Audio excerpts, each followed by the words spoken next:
ሄሎ ማነህ? ቤት ኪራይ ባለቤት አልነገረችም? ቤት ኪራይ አንድ ወር ሳትከፍል ሁለተኛ ወር መጥቶብሃል።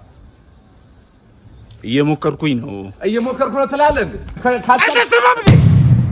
እየሞከርኩኝ ነው። ያንተን የቤት ኪራይ ልከፍል እየሞከርኩኝ ነው። የልጆች ትምህርት ቤት የልጆች ትምህርት ቤት ልከፍል እየሞከርኩኝ ነው። የሚበሉት አጥተው እየሞከርኩኝ ባለቤትን አሟታል። ሰው አይደለ እንዴ?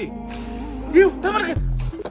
ይሄ የልጆች ጌም የሚጫወቱበት ልሸጥ እየሞከርኩኝ ነው።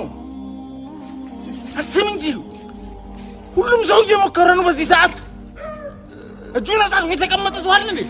ታገሰኝ በቃ። እየሞከርኩኝ ነው።